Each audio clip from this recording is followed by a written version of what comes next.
Hello and welcome back to Xpwaste, where skis are in fact the best way to traverse a rooftop. I'm Michael. And I am back. If you're new around here, hello, we're a RuneScape podcast, but you probably knew that because you probably searched RuneScape or Old School Runescape podcast. So welcome, you found the right place.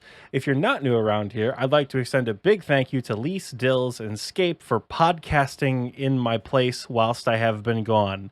But let me tell you, I'm back for the long haul, baby. I'm not going anywhere. He's back, everyone. I am. I have returned, finally. It's been a long couple of weeks. I don't even remember how many it's been. 20-something days, I think, I've been gone. 3 weeks. Yeah, I remember. Yeah, we left on the 9th, and we came back on the 26th, and then I got back to my apartment with all my gaming stuff on the 28th. So nice. Yeah, and then you had 3 days to recover from jet lag before today. Yeah, I don't know. But you said you didn't really have it. I didn't. I've never really had jet lag, so to speak, unless I don't know what jet lag feels like. Because when we arrive in some of these places, we left Detroit at 9 o'clock at night when we left on the 9th. And then when we arrived in Paris, it was I don't know, 10, 11 o'clock in the morning, something like that, because of the time change. It was a 6-hour jump ahead. I don't remember what time exactly we got there. And then we flew to Copenhagen from there, and we just pressed on for the entire day. I mean, we went to bed early for me. Relatively speaking, it was early for me. We went to bed at 10:30, 11 o'clock at night.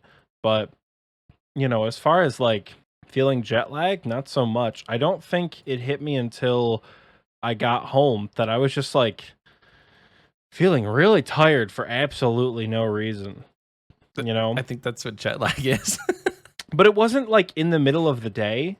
It's just it's weird for me to be all right, it's 10:30, I want to go to bed. That doesn't happen for me very often, ever. Yeah. And it's also weird to wake up at 7:45 in the morning and be all right, I feel refreshed, let's get the day started. That is not how I roll. So yeah. For me, it's been just weird, I suppose. It happened to me last night too, and I've been home for quite a while. I don't even know what I did yesterday, but I was very tired at midnight, and I woke up today at 10:45. Just slept straight through. Damn. So yeah, I don't know. We're feeling it, but we're back. We're here. We finally hopped on RuneScape again last night because I did not play this game at all. I think I logged in twice for literally 10 seconds apiece just to make sure my main account was still in the right spot. I think that is the only reason why I got online. I was am I still good? It's been however long. Yeah, pretty much. I'm well, I'm still sitting here at the Inferno Bank. That means we're all good. I think the second time I checked my bank and I was just in case, and my bank was still good. I'm all right, cool, we're good to go. And then that's been the extent of RuneScaping I've done for the last month, I feel like. Nice. Did you just not have time to play, or didn't really want to play on mobile and stuff? I mean, it was a little bit of both. I will say, Michael and I were talking about this before we started.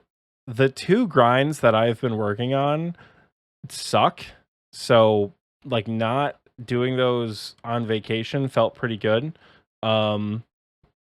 So it was partly I don't really want to thieve, and I definitely can't do a mobile Inferno. The other side of it was, not everywhere has great Wi-Fi or great service.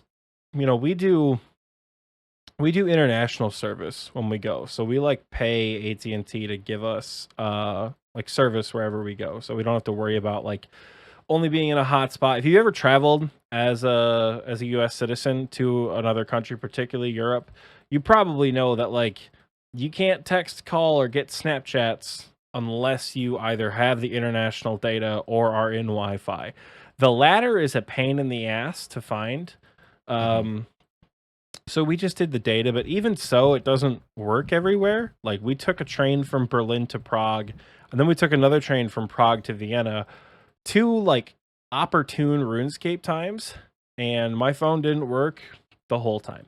Oh, damn. So it's like, all right, I could use the train Wi-Fi, which isn't great, Yeah. or I could just, play Stardew Valley on my Switch. And then like downtime at the hotel kind of existed, but not really, because a lot of the downtime was like, let's shower, let's rest, let's recuperate. Because I mean, we came all this way. I'm not just gonna sit in my room and play RuneScape. Like I'm probably Right. gonna take a shower and hell, probably take a nap. Once we got to London, if I had 40 minutes to myself, I was sleeping because like, Yeah. holy, I was tired.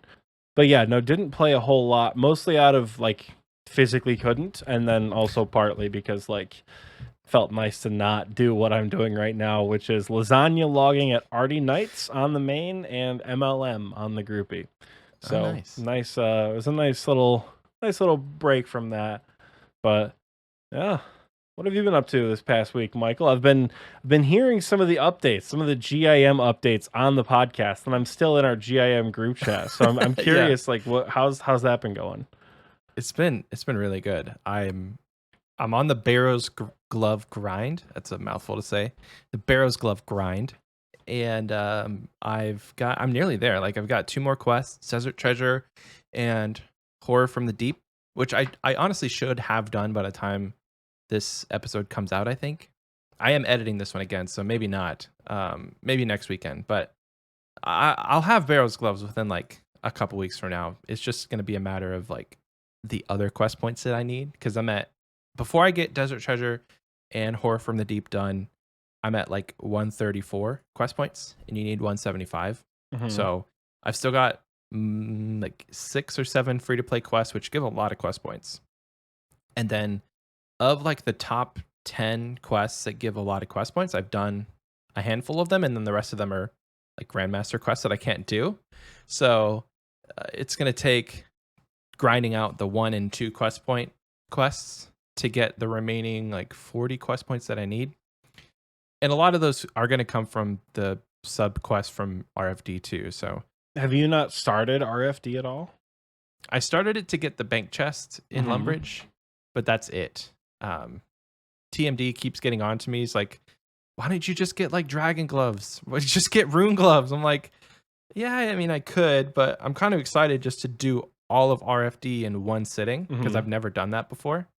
And so to be able to go the way it was intended, to just knock it all out, it seems like fun, one after the other. Mhm. I mean, rune gloves would be nice, and they probably would hold me over for a while.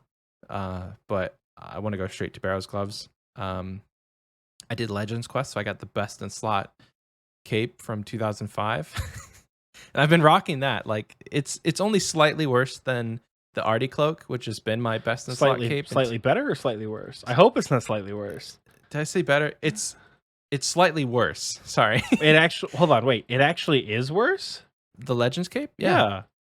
Yeah, it's Wow, I just didn't very know. slightly worse. Like Arty cape is a little bit better, like in some stats.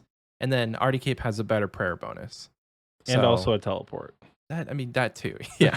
Well, I I guess, still- does I the still- Legends Cape have a teleport? Can you teleport with the Legends Cape, or is that just the Myth Cape? No, just the myth cape. Well, that's... Can we you got imagine? some Diamond Bolty in the chest, I know. Michael. You just gotta get a Fire Cape. It's time. That's I'm leading up to that. So after I get my Barrow's Gloves, the very next thing I'm going to do is get a fire cape.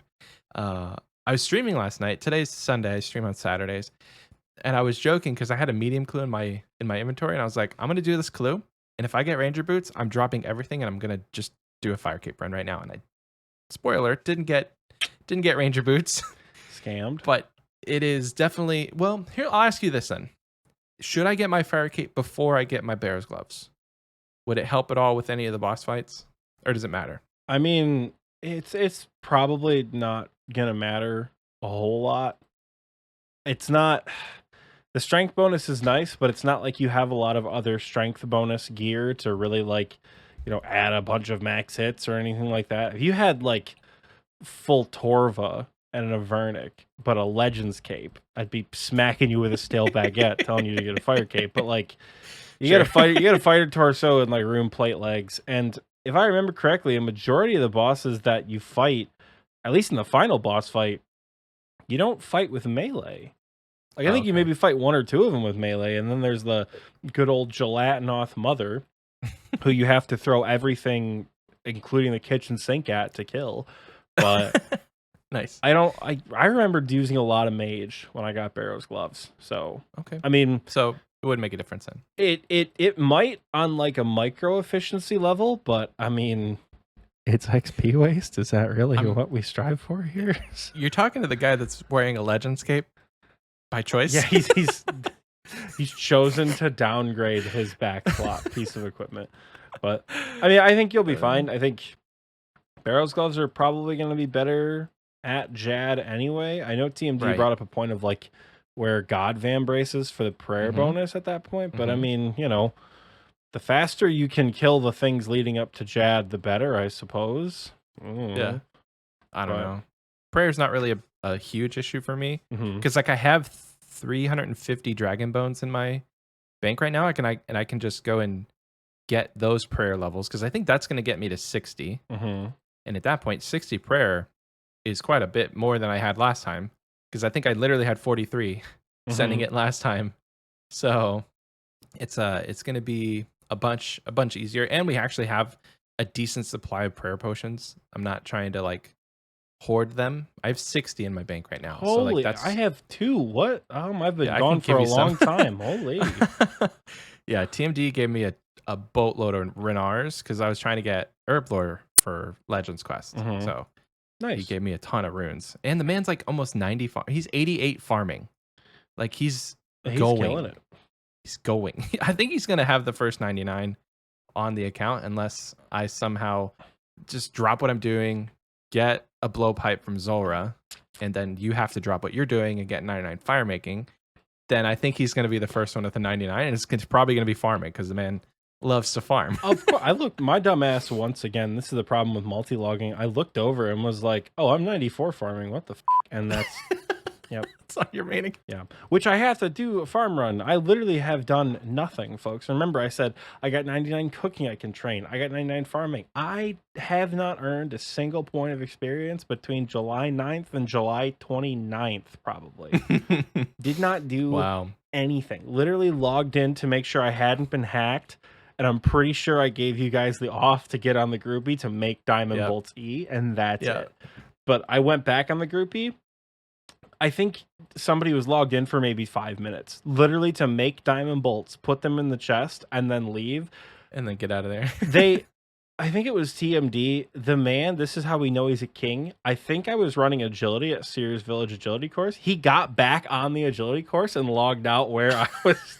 Because I'm like, that's awesome. I was running agility. I hadn't logged into that account the whole time. So, yeah. That's awesome. Unless he jumped up on the course. No, I was doing agility. That's what I was. You're the only one who can make the bolts. I think. Yeah. So he would have. That's awesome. He probably would have completed the course and then gotten back on the course. Yeah. Wow. So what a man. What a man. Yeah. It's been a lot of fun. I think I mentioned it with somebody. I can't remember. I think it was Dills. It might have been Scape. Anyway, I have like a year of membership on both of my accounts. So like there's zero pressure to play one or the other. It's whatever I'm feeling. Like there's been days that I've been like, well, for instance, recording these podcasts without Oxie. I've been playing my group Iron Man on some of them, and then others I've been playing on my main. So it really makes no difference to me. And I think that's been kind of relieving. So if you can somehow secure months and months and months of membership on both accounts you have, it'll make it less stressful because I found in the past, like I've always kept monthly recurring membership on my main account, but I've always been the kind of person to buy a bond when I need it to play my other alt accounts. And that's always just so stressful because you're like, well, now I don't even think I can play my main because I need to play these 2 weeks to make this 6 mil worth it. Because right now bonds are actually 6.8 mil. They're so expensive. It's almost like $1 per mil from Jagex. Jesus. So if you wanted to buy money, do it ethically, it would be worth it. Yeah, I'm just saying. So Michael, we're going to use the Xpwaste ad money, and you and I are going to be kitted out for raids 3. Let's go, baby. Shout out to Anchor for sponsoring today's podcast. Thank you, they Anchor, always for do. And buying shout out to our bonds for us. Shout out to Anchor for getting Michael and I Ancestral and Torva for TOA. Hell yeah. I don't even no, I don't think we have enough that I don't think we have that much money. What do you mean? We'd have to what do you mean the $8 we have in our advertising account isn't enough to isn't enough to buy full Torva twice? Listen, we'll treat ourselves to a full meal at Taco Bell each, and then we'll call it a day. Well, all right. How much is a full meal for you at Taco Bell? Because like, if I'm really hungry, that's a $15 bill right there. Like that's I never spend more than like $8 max, because I always get a couple things from the value menu. So like a cheesy bean and rice burrito, beefy double, whatever it is, or I'll go with whatever $5 box they have. So usually it's just like the $5 craving box or whatever new item they're pushing. Lately, it's actually not been $5, which I'm kind of mad at Taco Bell for. It's like the cravings box, and it's $7.50. I'm like, you guys are steering far away from whatever made you special. the light of the Taco Bell gods. Yeah, no, I'm not a big $5 cravings box kind of guy, only because, and this might spark a little controversy like the cranberry sauce, the tacos from Taco Bell taste like ass. I don't like them. I love Taco Bell. It's one of my, if not my absolute favorite fast food places, which, fun fact, they don't have any of in Europe. Oh. There's not a single Taco Bell that I have come across in my entire time. We've been to, I think we went to 8 different countries in 18 days, and not a single Taco Bell. Not even in an airport. So keep that in mind.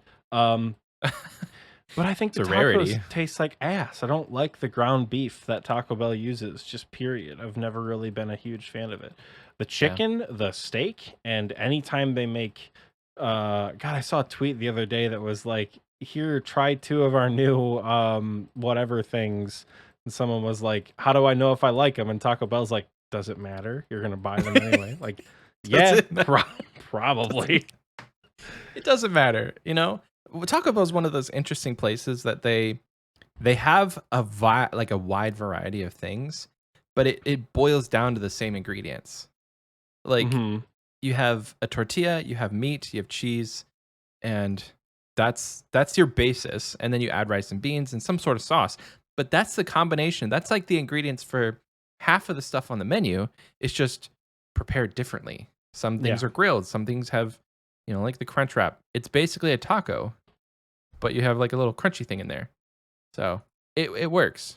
So anytime they have something new, I'm just like, is this just marketing to sell the same ingredients for more because it's new? Like the Mexican pizza. It's not good. And you could probably make that at home for about the same, but it's like $7. It's not, I mean... It's not the best thing on the menu, but like, you know... To me, it comes down to, it's even more broad than that. It's either beef or it's chicken. That's just where it is at Taco Bell. Yeah. I don't love their beef. I'll make an exception for the steak. But the steak is always unreasonably expensive. Yeah. It's like, try this new quesadilla, $3.50 for chicken or $8.50 for steak. Like, no, I'm not gonna do that. Why is there such a premium on beef? But the ground beef is like, here, we'll give it to you. We'll pay you to eat the ground beef. How's that sound? So, it's, I don't know. Yeah. It's weird. I don't know how we got on this topic. You know, a new person just found this episode today, and it's like, these sons of bitches said this was a RuneScape podcast. Oh, you forgot to mention the tangents, Oxie. Oh, dang it. Yeah. By the way, we get very easily distracted on this show. Yeah, but it's kind of our thing. It is. And I haven't spoken to Oxie in 29 days. So that's not entirely true. Have we talked? I think we talked one time We chatted. I literally was a ghost in VC. I have not joined a public VC in 3 weeks, probably. Yeah, we've talked via Snapchat and text, but like... Yeah, I was going to say, we've Snapchatted a shitload. I'm still in the GIM Discord that I have read. I read all the messages. I just often don't.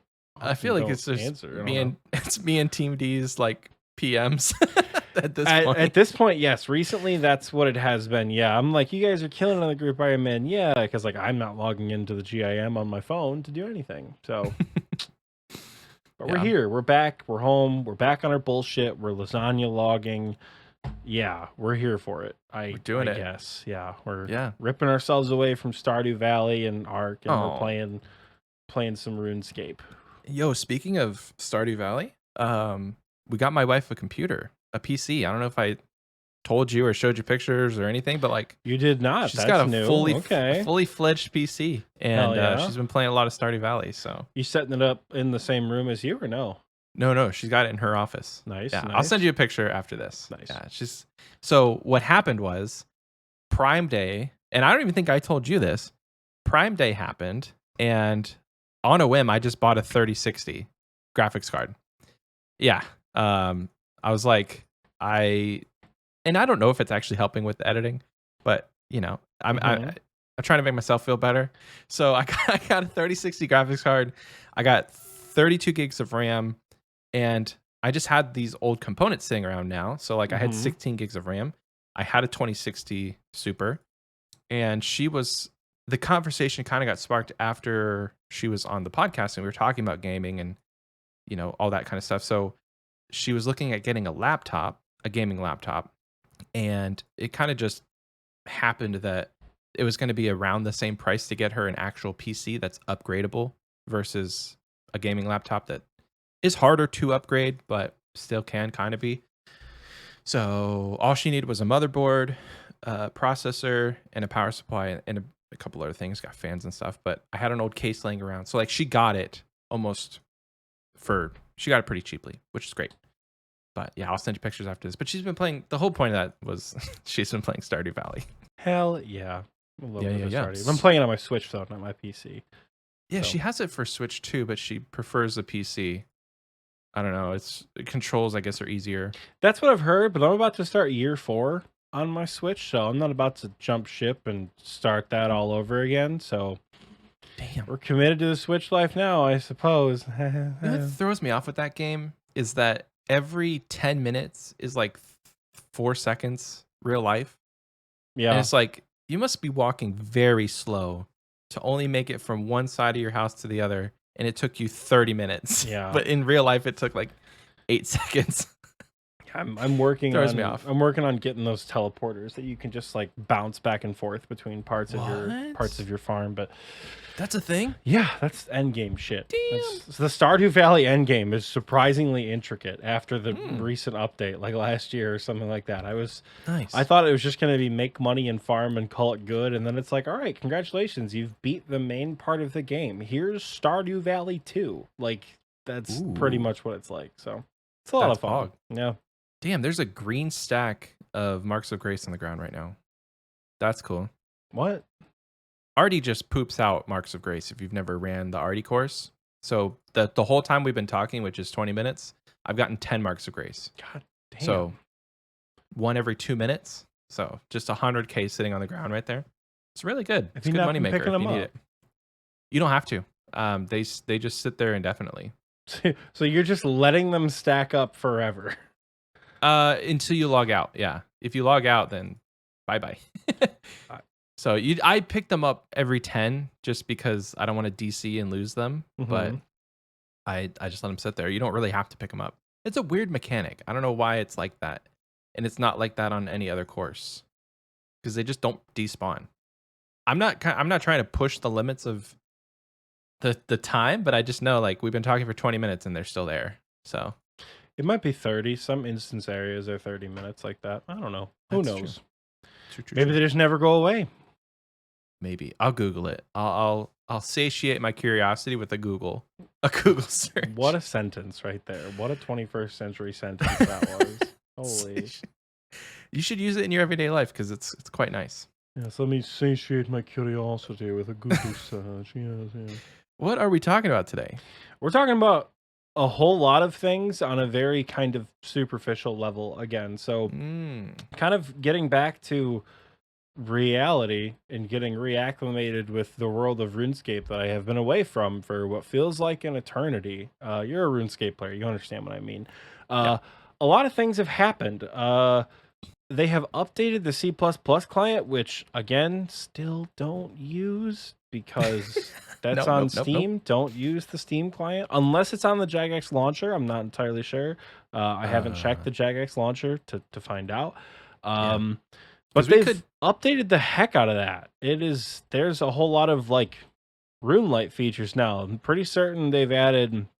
What did they add this week or these past couple of weeks, Michael? They added Blast Furnace Helper, Clue Helper, Cannon HUD, which has actually been amazing because I did a Slayer task. I did Bloodvelds on mobile, and that was pretty pog to have the cannon show you how many cannonballs are left, and like it doesn't necessarily show you where to put it like it does on RuneLite, but it definitely tells you once it's going to despawn and how many cannonballs are left. Herbivore Helper, Hunter Trap Timers, and Tears of Guthix Timers.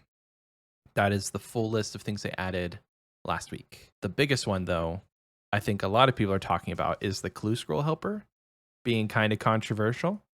So, do you know? Have you read into it? Do you know anything about the Clue Scroll Helper? This went, when I say completely over my head, like I saw a tweet one day or an Instagram post or whatever it was that Jagex tweeted something about a guy running after a clue scroll somewhere. I thought they maybe were doing like another Crack the Clue event. I'm like, oh, for Raids 3, that's awesome. Yeah. And then it turns out they just added a Clue Helper plugin, which I don't know how I feel about that. I'm really up in the air about it. I don't know. It's kind of same. I mean, on one hand, I'm actually very excited because it's bringing the quality of life, like it's bringing old school RuneScape into the modern age where you have a vanilla client, you have a C++ client that nobody really cares to play unless you're like very like the only reason I think people would actually choose that over something like RuneLite or HDOS is because you're against the idea of a third-party client. And you've got it in your mind that it's like it's cheating. So now you're bringing your quality of life into the Steam client or the C++ client, which again, some people might use it. For the same reasons that Oxie doesn't use it, I've been hesitant to try it out. But to me, it's like I know how it's going to feel. It's old school RuneScape with less quality of life plugins. Mm-hmm. That's basically what it is. And I don't need to try it out to know that. So the controversy I think comes with how it works in the game. So one thing that I have heard, again, I haven't tried it, but I have heard that like for a Charlie the Tramp and what is the other one? Sherlock, the Clue Helper will actually tell you what you need or tell you what the step is before you even get there. So, for instance, if Charlie's going to ask you to make a leather chaps, it's going to tell you in the Clue Helper, oh, Charlie wants leather chaps, go talk to him. So you can literally just like, instead of going south of Varrock, grabbing the clue from Charlie, figuring out what he needs, and then going and getting it, you can just have it ready. And that step takes way less time. Now, I have heard that that's because it's coded on the server side, whereas the one for RuneLite is just client side. So like they don't know that information until your character interacts with the NPC, is why RuneLite doesn't have the info before you get there. So it's a little controversial in that regard, because that's if we're talking apples to apples, like that's an obvious improvement. And it could lead one to suspect, is Jagex like intentionally making the plugins better to one day take people away from RuneLite? Just the same way that it happened with OS Buddy. Like OS Buddy and RuneLite were exactly the same. Apples to apples, they're a client, right? But RuneLite started adding features for free that were more enticing, that were better than OS Buddies. And so everybody jumped ship on OS Buddy, and now the main one is RuneLite.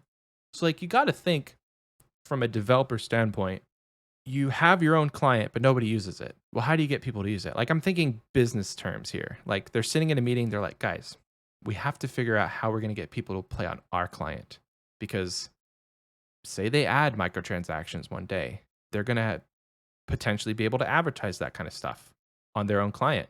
Like I can't foresee it's easy to implement things that you want if your client or the majority of your player base is playing on a third-party client. That's the whole point to this, is like a majority of their player base is not even on the home client. So I'll take my tinfoil hat off now, and we can talk about it. But that's my thoughts on it.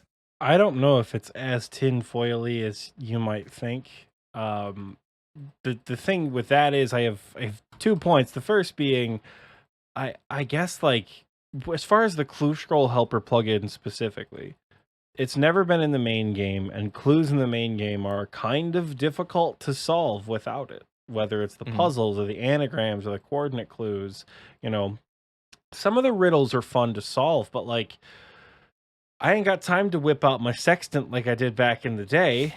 So I use it on RuneLite because it's nice, but at the same time, if it's implemented into the main game, what's the fucking point of having a clue scroll? What's the fucking point of the challenge if they're just gonna tell me how to solve it in the main game? It's optional. I think that's the point. It's of course it's optional, but now it's gone from a client that is completely optional to the main client, quote unquote, that they want people to use. So what's the point? The second thing is they may want more people to play on their C++ client for whatever reason, which I don't understand. It's not like a mobile game where their ads, they're dependent on ads to survive at this point.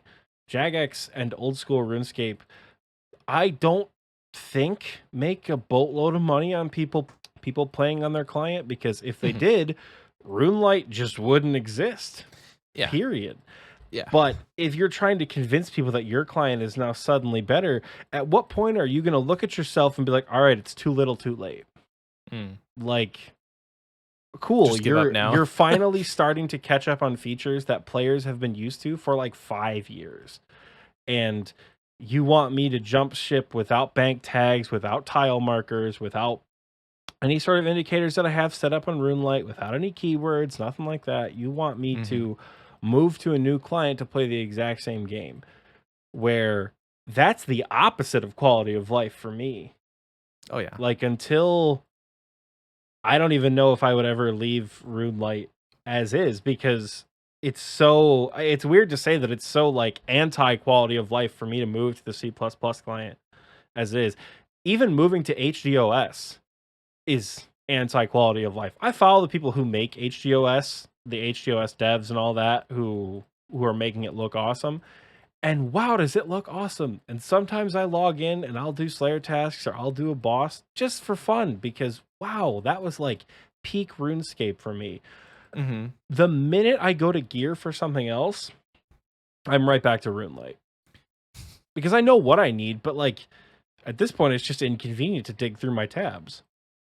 You know, I'm trying to get a certain number of kills per hour. It's kind of a pain to have to switch off and find everything, where like the RuneLite bank organizer plugin, which like, go ahead and add that, I guess, Jagex, that lets me like click, fill my inventory exactly as I would have it for any boss or any encounter.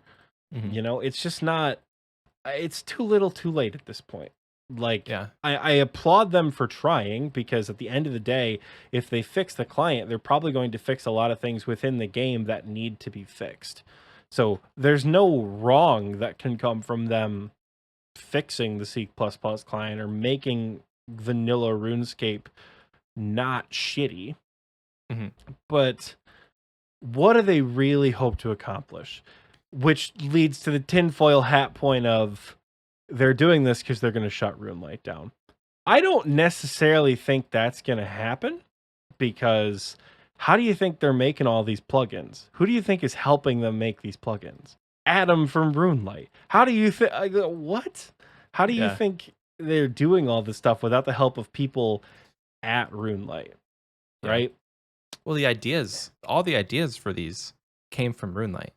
And it's not even necessarily Adam himself. Like, a lot of the quality of life stuff that we use in this game is from the plugin hub, which is community based. So like Quest Helper was not Adam. But you know what I mean. He runs the project. He's the one helping them transfer the code into whatever they need it to. He may not have made the plugins himself, but like, if you run the operation, obviously you're going to help people do whatever. I think of all the things Jagex could do to cause a mass exodus, we're talking like If they released a statement one day that was like, hey, we've updated the C++ client, and with it, you all knew it was happening, RuneLite's going to get shut down. In my opinion, that's like an EOC level exodus from Old School RuneScape. I agree. Because 100%. That's the dumbest shit that I would have ever heard in my whole life. That's also kind of sad, too. Like, you made them help you all this time, and then you shut the client down? Like, for why? Yeah. What I kind of imagine they're doing it for a new player experience, which I suppose we can get into. That's kind of a nice shift into what they kind of chat about in the Gazette, which I think is pretty cool. I did have one more point, if you don't mind. The last thought I have on this is when we're thinking about future content. So let's just say that Herbivore was going to be released next week. Well, they just added the Herbivore helper. So does that mean for future content, they're taking into account how difficult it is to see little tracks on the floor, and they're going to think about it like, okay, well, if we're just going to have to make a helper for this plugin, or like if we're just going to have to make a plugin to make this easier, why don't we just make it easier? And then in the future you run into, well, now this looks like, a game that a preschooler could play because the tracks are 10 feet wide, because I don't know, I'm struggling with how to word this question or to word this statement other than I know what you're saying though, because if you're designing content that you as both a developer and, let's be honest, a player who, let's be honest, is using fucking RuneLite, if you're developing this piece of content that you know is like a plugin is going to come out for it, a legal plugin is going to be released for it, why are you going to make it in such a way that it needs a plugin to begin with? That's exactly right. That does lead to two issues of it's too easy or it's too boring. Yep. Zalcano is a lot of fun. Zalcano is something that plugins are super helpful, or you can see the rocks falling, or you can see what node is lit up next, which I'm not actually sure if that client or that plugin still exists in whatever, because after they did the big purge, I didn't go back to Zalcano because I'm like, I'm not sure if this plugin is legal. Yeah. But without the plugin, Zalcano is still a good time. I don't think some of these things would be as enjoyable if instead of having to look for a track or instead of having to find an item, I was just presented with like a neon square on the ground of where to find it. Exactly right. So then it turns into, well, this is far too easy and this is dead content immediately, unless it's so rewarding that you can't not do it. Or it's like fishing trawler level boring. And that's the kind of the point is like, I mean, you can do Herbivore without it. It's very much doable without it. Like whenever I was playing on my main account for the skill of the week, I was doing a lot of Herbivore. And at some point I told myself, I'm going to turn this plugin off. Because if I ever want to do this on my iPad, it's going to be very difficult to transition from the mindset of looking for little squares on the ground to now I actually have to look at the little tracks. But that mindset is no more, because now on mobile you have the Herbivore helper. So, but let me ask you this: how much did having the plugin versus not having the plugin change the experience? It made it more AFK to have the plugin, because literally you just literally look at the mini map. Like the mini map had the little tiles that you needed to walk to. It was all very bright. You didn't have to really squint to see which way the tracks were going. All of the things you had to click were highlighted. So it just made it more AFK, I think. Whereas on a tiny little screen, Herbivore it was very hard to do on mobile. It's just like less accessible versus on the computer. And there's definitely a part of me that was like, I'd rather do this on my computer, so I'm just not going to do it right now. But now that they have it on mobile, it's like, yeah, I could feasibly do this. So it just goes back to I think the developers are going to struggle now to make content like Herbivore in the future, which kind of sucks. Because I don't know if they'll struggle to make that kind of content in the future. I think they'll struggle to make content that has competitive XP rates for a bajillion different reasons. But let's look at Herbivore specifically. Why does the plugin exist? The player base isn't blind and the player base isn't stupid. We can find the little dots on the ground, but it's a pain in the ass sometimes. So we're just going to highlight it and make it a little bit easier. Just a little bit easier. So it's a little bit more AFK. Why do players give a shit if it's AFK? Because they're going to do this activity for the next several hundred hours. Yeah. Someone who's just starting Herbivore probably thinks it's awesome. I've never done Herbivore on my main account before. I have 112k till 80. So maybe I'll get that by the end of next year. Who knows? I've never done Herbivore on my main account before.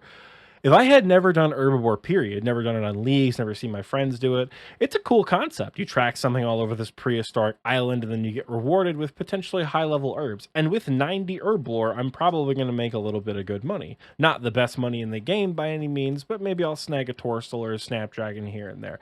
That's not too bad. When I'm 500 KC deep, I don't really want to do that anymore. Yeah. So the quality of life in the AFK doesn't come from, oh, this activity is so difficult, I need to make it a little bit easier. It's, I need to make it a little more brain dead so I can power through it. The devs, who again are also RuneScape players, know that this game takes a quadrillion years to finish, quote unquote. You're what, 8,000 hours deep or something, 5,000 hours deep, and you're still 500. Yeah, you're still like 6 months away from maxing at the current rate that you're playing. Like, yeah, probably another 500 or 600 hours. Exactly. Like that's a lot of work, and they know that. So what I think it's going to kind of stray them away from even further is, if it needs a plugin, it needs a plugin for one of two reasons. It's too difficult, or it's the best XP available, or some of the better XP rates available, and it needs an assistant, so to speak. It needs an Herbivore plugin. It needs, I can't even think of another example off the top of my head. You know, well, they added a blast furnace helper. A blast furnace. What do you mean helper at blast furnace? It says it allows you to enable objects, highlight objects you might interact with on the blast furnace. You can also keep the tabs on key info like items currently in the melting pot in the dispenser for the amount of money in the coffer. So like your basic things that are in RuneLite. Highlight when you click the dispenser, or like highlight for the dispenser, highlight for the things you take the bars out of, how many bars are in there and how much money is in your coffer. That's so things that should be there normally. Yeah. That for me is that leads back to the too little too late point. Find me an MMO that isn't Old School RuneScape that doesn't have that basic information about what you're doing. Yeah. Now, some newer MMOs do fall flat a little bit. I've heard New World, which I never played, but New World, when it first started, was super popular. I'd be hard pressed to believe that it didn't have basic menu features. Although from what I hear, it was also a shit show to develop and a shit show to play when it first came out. So it wouldn't really surprise me. However, I don't know. I just think that's not what's the point. Like, I'm glad you guys are improving the client, but like, there's no way you believe that adding something that should have been there to begin with is suddenly going to bring players back. And I know the mindset was different way back in the day. The mindset was more like, you've got to struggle together to get some of these things done. And that's kind of why people like the nostalgic MMO vibe a little bit. But I don't know, man. I think the thing that I'm maybe missing, and we're missing altogether, is what Troll brought up in the recording booth chat, is that a large part of this is it makes their mobile client usable. It makes mobile a usable way to play RuneScape, to play Old School RuneScape. Because if you're on mobile, you're in the Stone Ages before their newest client. You're basically in the Stone Ages. You're forced to play vanilla. It's very, very hard to do anything other than like run laps at agility. And even that was tedious because like, I don't know if you know this, but like the click boxes are different. Sometimes you tap the wrong spot 15 times in a row. You've run the Sears Village course 2,500 times in your time playing RuneScape, but for some reason you can't click on the damn tightrope correctly. Like, I am this close to tweeting Mod Ash on Twitter and asking him if we can make the climb up on the monkey agility course. One of the last steps is you climb up this little rock encampment thing. And on the mobile client, it's literally just the tiny little rocks that are clickable, nothing else. But on RuneLite, that almost the whole path is clickable. So like you have to zoom in each time you want to get up that little ledge, and it's very annoying. It's very annoying. Like I found myself tap tap tap tap at least 10 or 15 times where you would think that it's the right spot, just to click it.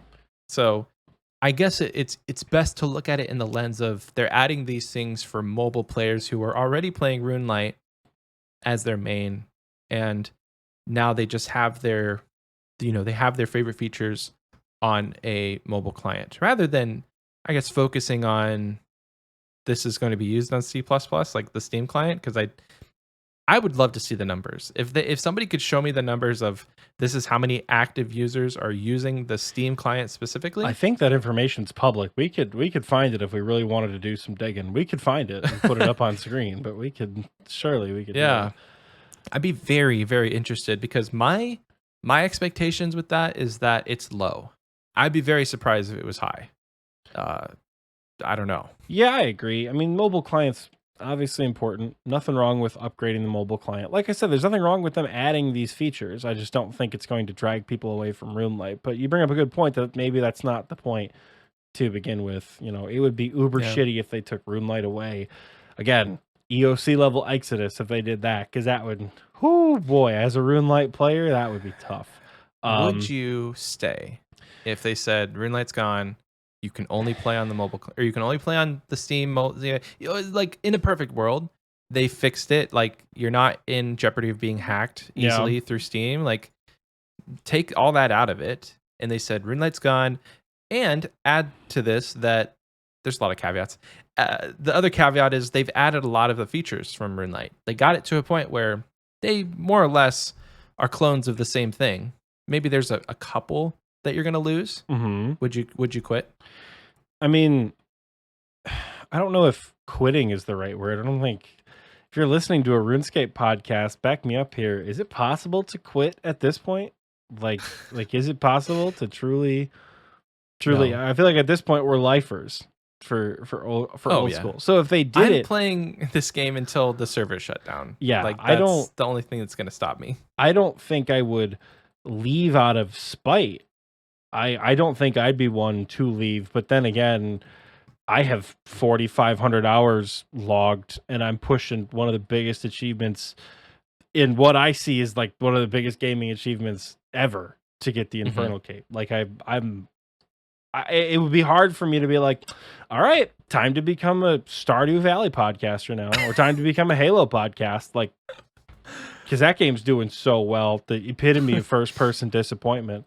It would be Roblox for sure. I think we would switch to Roblox. A game I've never even gone to the Steam page for, let alone played. But I just like, I don't know how much I would enjoy it in the short to medium term, because when we say like, oh, they add a lot of plugins, people immediately think, oh, Clue Helper, Quest Helper, blah, blah, blah. Like, you're thinking the little stuff. It's the little stuff that we don't even know is a fucking plugin. Yeah. It's one of those, like, go back to the menu vanilla entry client. swapper. Go to the vanilla client like 6 months ago, and then open RuneLite on a different account and be like, wait a second, that's not a vanilla feature? Things like that I think would be a big detriment. I think even like the bank alone would be, I'd have such a hard time. I'd have to reorganize my entire bank. No, I think if they took the bank brought it stuff up away. You brought it up earlier, like bank tags is a big one, but I really think that Jagex, they could develop a way to make the bank more usable. I don't foresee that it's very hard. They could, but the question is, would they if that was the case? I think they will. I honestly think that that's one thing that they will probably do because of mobile. I'm sure they will, but they say down the line in this Gielinor Gazette that you and I are looking at, that one of the big things they want to prioritize is ground items, which is one of the biggest outcries as to why people we know don't play mobile and don't play vanilla, because when you're bursting, it's a pain in the ass to have to hold your finger down and look at whatever's on the ground, or right click and see all that. I know some people do it for the nostalgia, or like YouTubers do it because it looks better in the footage. Oh, they turn them off. Yeah, they turn the ground items off because when you are bursting, it's kind of like you have all done tasks where you have a shitload of items on the ground. It's a mess to look at.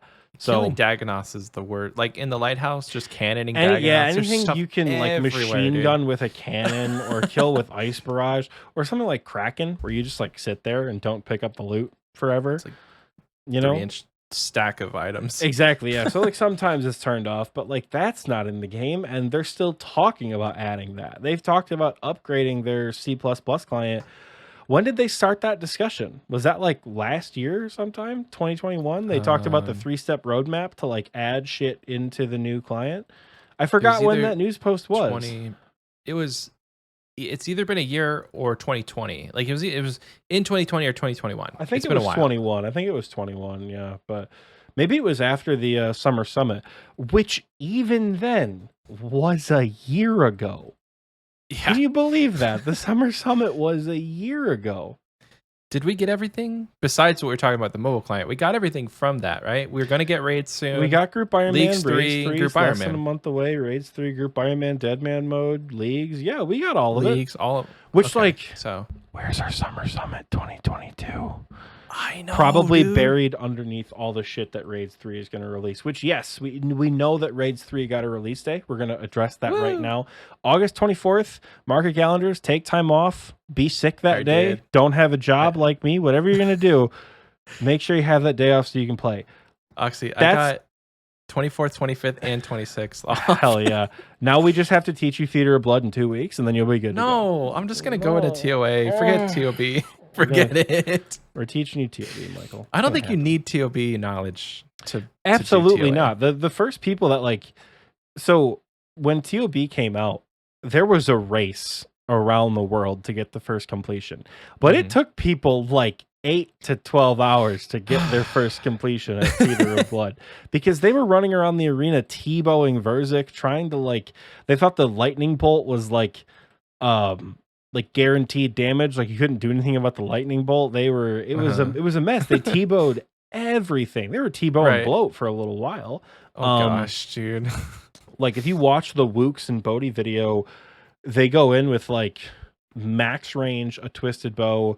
They bring like a tentacle whip, and that's it. They don't bring any mage gear. They just go in with whatever they have. It took people hours to do that. It took people 2 days to get their first Infernal Cape. Yeah. And even then, once Wooks got it after 48 hours, it took them forever. The testing team for TOA got their first completion on their first attempt without any invocations. So to say that you need Theater of Blood for Tombs of Amascut, probably not. But the content's not out, and we don't know what the invocations are going to do. Maybe the base version is an absolute joke, but they turn on invocations that make TOA with a certain set of buffs and debuffs more difficult than Theater of Blood. Right. Maybe there's an invocation where enemies like path around safe spots or some crazy shit like that. Who knows? That'd be cool. I did read that like their idea is to make it customizable. You can choose the order that you want to go in. You can choose the invocations to make it more difficult. So it's not just your stock standard, 5-room raid with the same difficulty. You're just grinding it. Like you can make it more interesting if you want to. Which I'm very excited for that. Like I think Jagex has learned a lot from the last. What has it been, like 5 years now? What did Chambers of Xerxes came out in 2018 or 2016? Theater of Blood was 2018. So 8 years of raids in the game? Thousands of completions on 6 years, certain accounts? Not 8 years, 6 years. Slow down now. I'm not that old. 6 years. Oh, sorry, 6 years. Okay. God, we're bad at math on this show. I love math. Shit. Millions of completions so far of data. So, this is not their first time around the block, It's not their first rodeo when it comes to a raid. So I think it should be good. Yeah. And I'm sure metas will develop, but for right now it's all just choose your own adventure. But I think entry level it should be significantly easier. We're not going to talk about that right now, though, because No, they said leading up to Raids 3, they will be releasing all sorts of new information, new videos, new content. So probably the week of Raids 3 release, the episode that will come out the day after Raids releases, Michael and I are probably going to do a lot of talking. We might spend the week before that talking about it as well. You know we love how does this affect the mid-game around here, so you might see that episode coming at you real soon. But the only thing I did want to bring up is, I'm just going to call it, you heard it here first, the teaser room with all the pillars and shit and the stuff on the floor and the mirrors that say stationary in the back. That's a light puzzle room, and I want to throw myself out a window already. I swear to God, look at the one. It's in the Gielinor Gazette. It's the first one that's posted. That's hilarious. It's going to be a light puzzle room. And Oxie is going to put his head through some drywall because that's going to be awful. The other room kind of looks like it might have some underground pass, soda stag, like pathing maze, kind of, maybe. But I see what you mean now. Given you're looking at the light puzzle room, aren't you? Yeah. That's going to suck balls. It's got to be There's something so like many they've mirrors. all got to connect. Yep. It's going to be a light puzzle room because there's no enemies in this room. Oh, that's hilarious, dude. If you guys watch the extra episode for June, all the PVM, you know how much I love puzzle rooms. So yeah, go check that out in the chambers. Yeah, check that out of the chambers portion of the episode. That's going to be brutal, but otherwise I'm very excited for Raids 3. Now earlier we did mention that they're kind of upgrading some of the stuff for the C++ client and the Jagex launcher, whatever it is, for possibly new client experience new player experience. And I think that is important because you can determine whether or not an MMO sucks in the first hour, so to speak, and I think that adding these things are going to help this absolutely archaic game in all senses of the word. It looks archaic, it plays archaic, the pathing is archaic. Find me another game that runs on a tick system that's not specifically a rhythm game. Like, you can't do it. Like, you have to. It's not there. Most other video games, you can put an infinite number of inputs in any given time. Whereas with RuneScape, you've got, the tick system or whatever. This game is old. So improving it to make it less old, or feel less old, rather, is very important for new player experience because, like, picture whoever would have started playing RuneScape back when we were kids. When we started playing as kids, it was RuneScape, or you paid a lot more money to play World of Warcraft. That was it. Yep. Now there's now there's a plethora of shit to do in conjunction with all of the really fun, awesome looking games that you already play. You know what other games are out there that are also infinitely playable? First person shooters. If I'm trying to go for Damascus camo in Call of Duty, and you want me to play this shitter 100 beats per minute medieval point and click game, that doesn't matter. I'm not going to want to do that. I'm going to go back to Call of Duty. But hooking people is important, and letting people know like this game is fun and modern, even though it looks kind of old and janky. Like that's important. And I think people don't download RuneLite off the rip when they first find this game. They're going to download the vanilla client. Yeah. But how often do you have friends? All right. You're a RuneScape player, and I think you may have said it in one of the past episodes, either you or Dills. How many people have you seriously recommended Old School RuneScape to? Oh, that was Dills. Me? Like 2. Anybody who's listening to the show, how many people have you been like, dude, you've got to try this game. It's free to play at first. Yeah. It is so much fun. There's quests, you fight monsters, you do all this fun bossing, you hang out with your friends, and that only requires a 2,700 hour time commitment to get to. Like, you've got to play this game, dude. It's so much fun. Nobody does that shit. Nobody recommends their friends RuneScape anymore because that's just not what we do. When you told me that as a little kid, I was going to use what time I had to have fun with it, because having fun was very different for me as a child. So I think when people find this game, they don't usually have a ton of friends to start out with. And I think a new Steam client, God forbid anything goes more wrong with that, or a new Jagex launcher plugin, whatever it is, or not plugin, client, is important for new players who want to start the game. They want to get off on a good foot. And I think they've improved on that with like what are the adventure paths that we talked about Yep. all that time ago. They added the activity advisor. Yeah. And I really kind of wanted that to be on one of my accounts just to see what would pop up. Because like, can you not enable it, or is it only on a new account? They added it to only certain accounts to start. So neither of my accounts. Is it on RuneLite though? Like, is it a C++ thing? I mean, I wouldn't think it's client based. I would think it's account server based. Account like you based? said, Okay. server side. Yeah. So I don't think Okay. you could log into. You could break the rules and log into Blue Light if you wanted to. I'm sure the activity advisor would be there if it's on your account. Don't log into any of those cheat clients, by the way. Instant ban, by the way. Yeah, like they don't play. but I really think that's fun for a new player because it kind of shows you what to do. They do that in RS3, which is helpful. They kind of tell you where to go and what to do next, and I see what it is. That's cool. That's nice for a new account. I think it would be humorous to see on some of my accounts what it would tell you. What it would tell me. Like, am I in line with what the activity advisor wants me to do? I would love to have it on my group Iron Man. Or does the activity advisor... This is going to sound like the sweatiest question ever. Does the activity advisor know the metas for what an account build is like? Is the activity advisor going to wait and tell me to get a certain combat level before I do waterfall quest? Is the activity advisor going to like try to point me in a certain direction as opposed to like the optimal quest guide that we see everywhere, whether it's the Osiris guide or something, whatever? Like, can the activity helper do that? Is the activity helper that smart? Does it know what people have created with this game?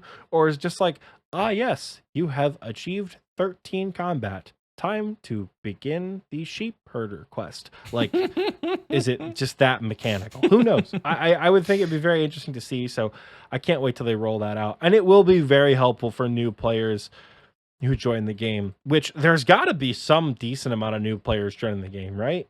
You think if it was just us endgame lifers, they would not give a shit about this, but that's a good point. That's a great point. Yeah, if nobody was joining the game, then why would they be putting adventure paths and all of this stuff for low levels like Giant's Foundry? I mean, that's a low level activity. If it's good for early smithing. Yeah, what is the arguably good barrier for for late entry game. for Giant's Foundry? What's the smith level you have to be? Like 15? 29, 20, 30? Okay, so do a quest and then do another quest. Essentially. Like, okay, essentially, yeah. You do the Knight's Sword and then you do the Giant's Foundry quest and then you're there. Like you have access to it. But so that's another question with the activity advisor. The Knight's Sword requires iron bars, right? To complete. So do we think the activity advisor is smart enough to know that you can get iron bars before 15 smithing? Or do you think the activity advisor is like, hey, you should get 15 smithing so you could do the Knight's Sword? Do you think the activity advisor knows that you can just pick them bitches up in the wilderness and call it a day? That's On the flip side, do you think a new player knows that? Probably not. So I'm interested to see how they balance it around like someone like you or I who could start a new account and be like, off Tutorial Island within 12 hours, we're like 750 total level, like ready to go. We're good. Versus someone who's like, oh, I played this game when I was 6. This is awesome. Like interested to see where the activity advisor goes with that. But to that point, I think I have less than 100 hours on my account and I'm like considering, Fire Cape run. So it doesn't take that long to get, if you know how to do it and you know the efficient methods, it doesn't take that long to get to the mid game. Going through the mid game takes ages.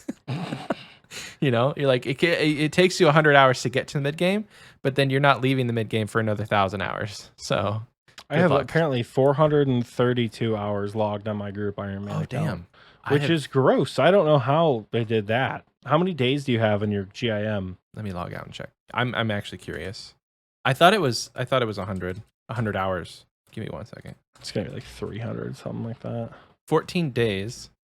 Oh, that's a lot of hours, my guy. That's like 350 hours. All right, so I just checked my group Iron Man. I have 336 hours. Sorry, yeah, it's not 100 hours. I don't know where I got 100 hours. I was like, dude, from. There's no way you've been that efficient. I'm sorry, but there's no way you've you're going. You maybe tried a fire cape in your first 100 hours. Maybe everyone knows. Maybe that's what it was. But damn, that's funny. No, 338 hours exactly, and that's way more than I thought I had. So thank you for correcting me there, Oxie. I wasn't trying to, I logged was in. also just as curious as you were. I wasn't trying to be like, actually you have more. I was just like, there's no way you have that many or that few on the account, and your account's where it's at right now. Like, So we're good, but we're not that good. Come on, let's now. redact my former statement. No, it's not 100 hours to Barrow's gloves. It's more like 400 hours to Barrow's gloves. Probably less if you're really good and really efficient at the game, which Michael and I are not. If you're a new player and you have found this podcast and you're like, hey, my favorite form of media is podcasting, and I'm going to listen to this podcast about this brand new game, Old School Runescape, that I picked up, and it's going to be super cool. If you would like to make friends and learn more about the game, join the Discord or any Discord of people. I'm biased towards ours because we're super chill and we don't have any requirements, period, to do anything. It's very true. Come say hello. If you're brand new, come say hello. And we're also curious, how did you find this? Just this. How did you, not the show, the game? How did you find the game Old School RuneScape in 2022? It's very true. I suppose there's like one more thing that's worth talking about momentarily. They're talking about rewriting some of the quests. They talked about rewriting the feud, rat catchers, and legends quests, which should be interesting. I haven't done rat catchers yet. This is what I thought when I read this. I haven't done rat catchers yet on my group Iron Man. Should I just wait until they rewrite it? But then I also am very curious because I haven't done rat catchers in a millennia to even remember. I know that it's annoying, right? Because everybody hates it. So my thought process here is: do I wait or do I not wait? Should I suffer so I have the memory of suffrage, and I can be like, listen, guys, I did rat catchers before; it was good. You new players have it so easy. Or should I just wait until it's easy and be like, yeah, this is so great. I don't know what you're talking about. I don't know. I'm struggling with that because it's a quest that I could do on my group Iron Man at this point. But I don't know what they're talking about with the Legends quest though. Maybe it's the fact that it deals probably with because it's boring like, as shit. Yeah, I mean, it does have a little bit of like yo ho British colonizer attitude to it, a little bit, but I think that gets outweighed by like, hey, we're just trying to make friends with the locals. Kind of, not really an excuse or a defense, but like, I think they would rewrite it because it's just boring. Holy shit, Legends Quest is boring. Yeah. Look at all the other master level quests. Any other quest that has that kind of weight that Legends Quest had, it is an old quest where the only thing you could do is walk from place to place.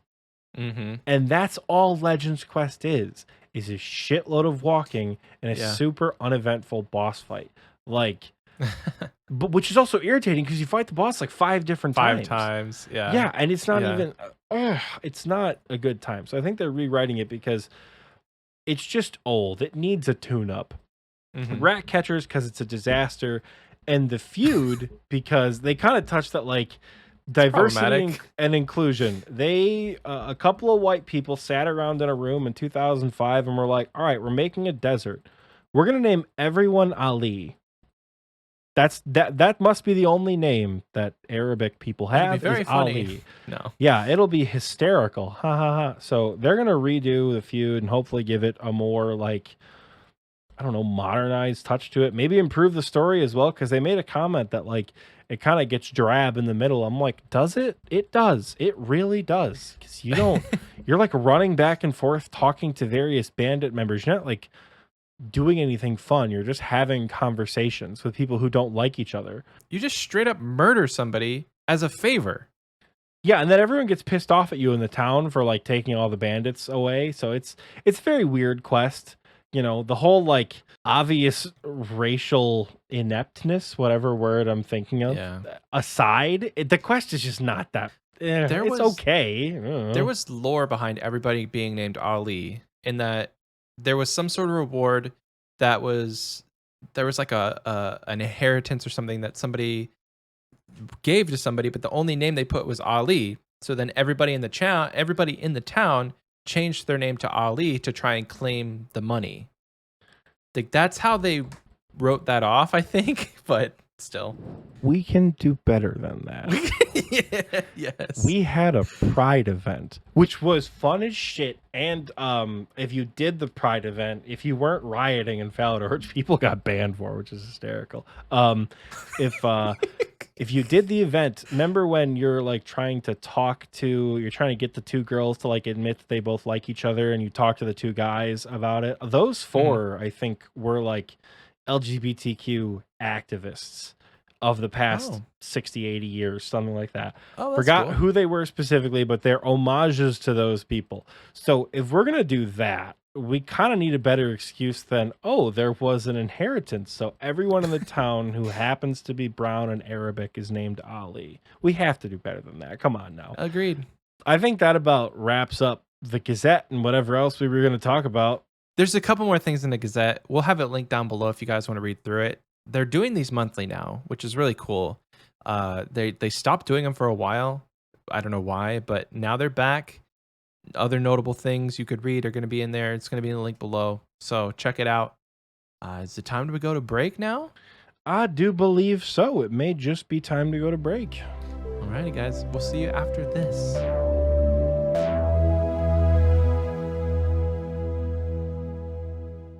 Why, hello there, adventurer. My name's Razalo, and I've traveled all over this here continent, collecting treasures that I think you. We interrupt this broadcast to bring you an important safety announcement. Attention. This is a message from the Gielinor Protection Agency. Do not fall asleep. A supernatural anomaly has escaped from its containment site in eastern Mauritania. It is incredibly hostile and will strike if given the opportunity. It has been known to attack its victims through the dreams, causing intense and violent sleepwalking that often results in the victim's death. Do not fall asleep. Over 1,200 individuals have been reported missing since the breach, and that number is estimated to increase exponentially over the coming days. Sleepwalkers have been reported in Canifis and in the northern coast of Mauritania, heading towards Port Phasimatis. If you are within the immediate vicinity of the breach, please seek shelter and await further instructions. Do not fall asleep. The Gielinor Protection Agency thanks you for your cooperation. Do not fall asleep. You will now be returned to your regularly scheduled broadcast. So why don't you come on down and see for yourself? I promise you won't be disappointed.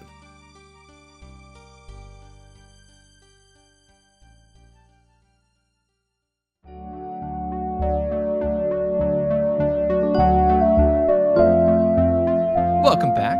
I hope you enjoyed that commercial break because I know that I sure did. And Oxie did too, because he hasn't seen it in a while.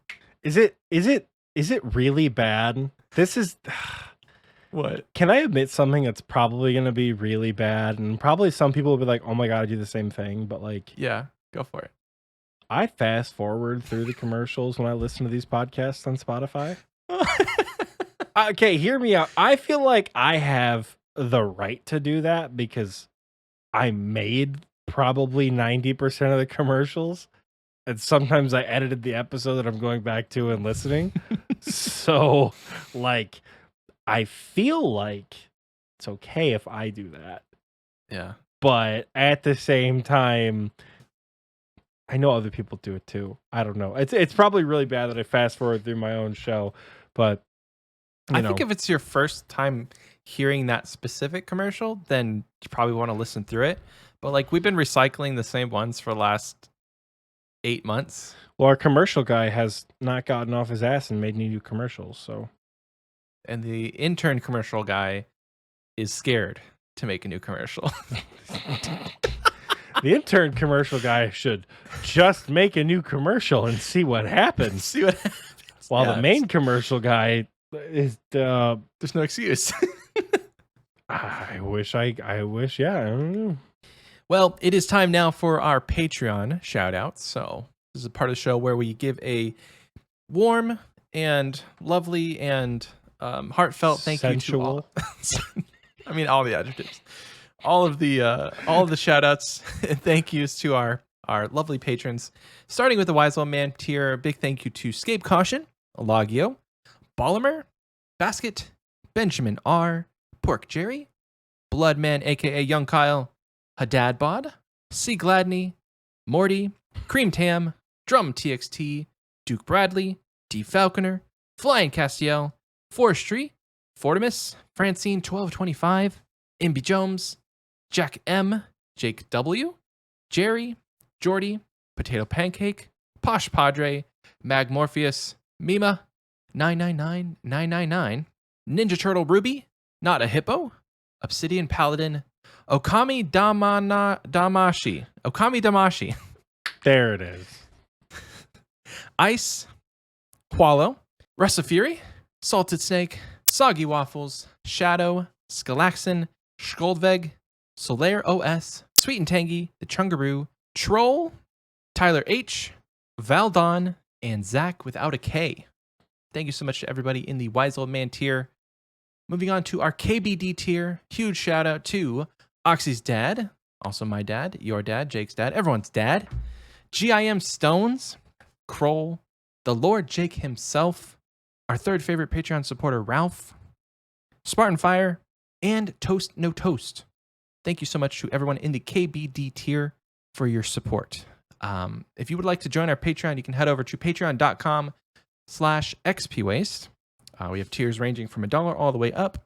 And we're doing a fun little challenge right now where if we hit a total of 150 patrons, then Oxie will be flying to Texas. We'll be getting Xpwaste themed, potentially matching tattoos together. And we're going to do an episode live and in person together, potentially right here in my office. I don't know the logistics of that, but it'll be fun, and I'm excited. I'm gonna stand over Michael's shoulder and whisper the whole time. Michael will be at the standing desk, and I'll just be like underneath it, like, "Welcome back to the podcast." So that's how that episode's gonna go. Oh my God, we should have a guest on. Hear me out. We invite a guest, right? We get Scape, we get Dills, we get Heartless, we get a fella named Matt. We get somebody, but we don't tell them that we're both in the room. And then while you're running the episode, I'm just in the back shouting shit like, "This fucking slot machine doesn't work." It's so terrible. Just have the camera off, so let them think you got to play cool as a cucumber. Nothing's going on. I can't do that. Did you hear that? Hear what? Listen. And it's the whole time like I'm not even there. You say, "Can't believe we still have this fucking fruit back here. God damn it." Just hear something like fall over in the background. I can't contain my laughter for things you shouldn't laugh at. I take that feedback, guys. Like, I edit these episodes. I know that I laugh at stupid things. And I also edit out some of the laughter, so you're getting less of it. I never edit though. I edit the mouth noises, but I never edit the laughter. So well then every other episode, even numbered episodes, you get Michael laughing a lot more. That's probably why. That's very true. Anyway, all of this to say, if we hit 150 patrons, we'll complete our goal. And right now we're at 80, I think. So more than halfway there. And if you just want to subscribe at a $1 tier, help us reach our goal, we would really appreciate it. So patreon.com/xpwaste. Now it is time for the question of the week, the community question, as we like to call it. Last week we asked you guys, I asked you specifically, because I don't know if you got to that part in the episode, but it was just me, Oxie. It was just me. I didn't get to listen to that. Damn, I didn't get to listen to that episode yet. Scape, we did the episode of Scape, but like it is like nearing like late hours in the UK. I remember I hopped into VC that night after we went out to dinner. We went out to get drinks or something like that. And I saw TMD and Scape in the VC waiting for Michael to join. It was like 11 o'clock at night.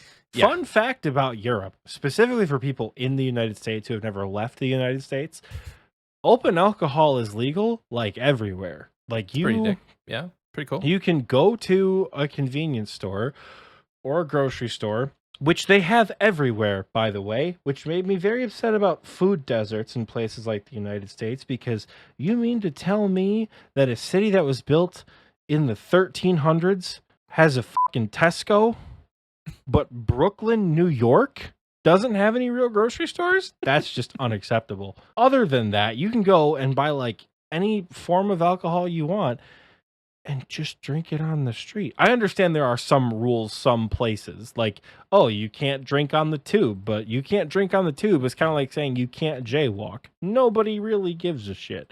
So I joined that VC. I like bought a can of beer, sat on the side of the road at Embankment Station, and joined the boys in VC. And it was like 11:30 at night. And Scape's like, yeah, we're starting recording soon. I'm like, that sucks. I'm like, wow. It's gonna be a late one. Holy. Yeah.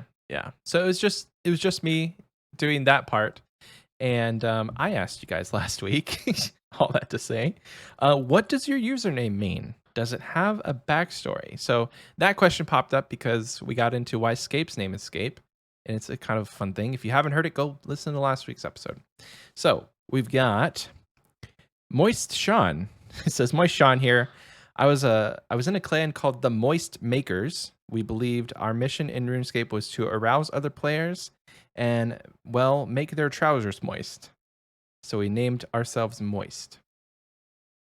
I don't like that. Did it work? Did it work? If it did, my DMs are open. I'm not sure how I feel about that. Mockcat says for anyone Mockcat says for anyone that likes online RPGs with good player community, my in-game name is from a show called Hack Sign. Oh, pronounced .hack sign. There's a mysterious character referred to there as the Mockcat player. Okay, cool. Let's see. Karatemon 52. Well, my OG name, as you can see, was given to me by my cousin as I loved karate and Digimon at the age of 5. But the 2 was added as Karatemon was taken. The 2 was added because Karatemon 5 was taken by someone else somehow. Now I'm Dave the Scrub. Long story. Cool. We got Jake AICSTP. This name is a placeholder. OG name is Deathbeds. Have had the name for 15 years. Just kind of liked it and don't think it has a story. So Jake AICSTP does, because it's Jake, Alice in Chains, Stone Temple Pilots, 2 of his favorite bands. But he didn't say that. I just know that. I was gonna say that took so long for us to figure out. It did. I remember we would mention him on the show and be like, "Are these supposed to be letters or a word?" So once we finally figured that out, yeah, I think about that every time he pops up in the CC now. Alice in Chains and Stone Temple Pilots. Frito-Lay17, the second character I made, Frito-Lay15, was named after my original email address I made 23 years ago. When I made that email address, I looked down and saw a bag of Fritos, and I was 15. Classic, like, teenage activity. It's just like teenage behavior. It's awesome. Gibson Les Paul says, favorite guitar at the time I made the account was the Gibson Les Paul. And the character limit I had, and with the character limit, I had to drop a letter, so I dropped the L from less. Feels bad that I own a Fender now, though. Feels bad, man. Feels bad. Next one's from Bren. I can't say the rest of your name, so I'm very sorry. All of my usernames that I have are called Pawgwins. It's a mix between cat, paw, and penguins, the Gwens. I have a level 3 skiller called level 3 paw, and a main called Pawgwins. It's a very nice combination. Let's see. Bruce City BLRZ. I used to play basketball on a team called the Ballers. Oh, it's Bruce City Ballers. I used to play basketball on a team called the Ballers, and I'm from Milwaukee. And the last one from Spotify, we've got actually Pork Jerry. He says, from an autocorrect of beef jerky in a chat channel, chat latched on and personified Beef Jerry and gave him a backstory. I changed it to Pork Jerry and entered the chat as Beef Jerry's evil twin. I love the internet. I freaking love the internet, dude. That's amazing. All right, moving on to our YouTube replies. We have Goths says, So originally I was Chief Toka. It was a Chief Keef reference.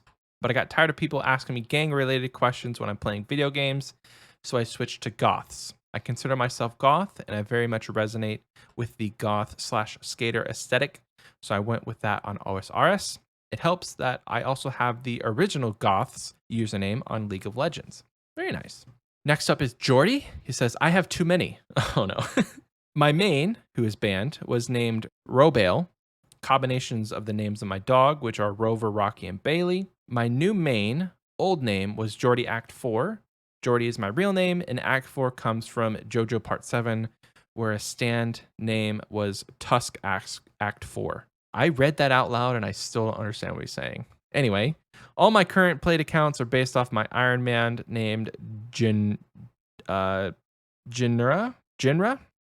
It's spelled DJINRHA, which is randomly made when thinking of a D&D names, and it stuck with me.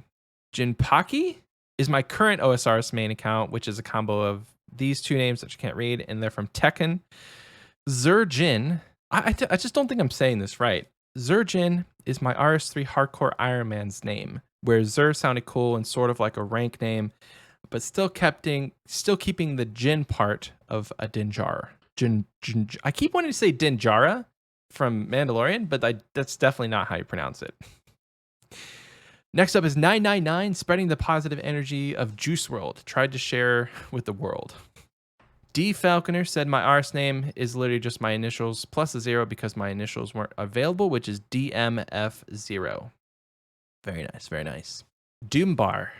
My name is taken from my favorite ever beer, Doombar by Sharp's Brewery, based in Rock, Cornwall, UK. What is even more iconic is that I no longer drink alcohol. 2 years since I had my last drink, but I kept the name because I've had it for the last 13 years, and it just feels like an integral part of my RuneScape experience. It's a name I had when I maxed on RuneScape 3 and throughout my time on OSRS. And finally, Eyewitness. So back in 05 when I started playing, my RuneScape name was CheeseFry23. I stopped playing around 2009 or 2010. Whenever I came back to OSRS, to my surprise, CheeseFry23 was taken. Fortunately, because it's not really a great name. So not really, unfortunately. I had played competitive Call of Duty, and my gamer tag was Eyewitness. It's a play on words for my last name, Wit. So I decided to go with it. I actually have two accounts, a main Eyewitness and my Iron Man Eyewitness.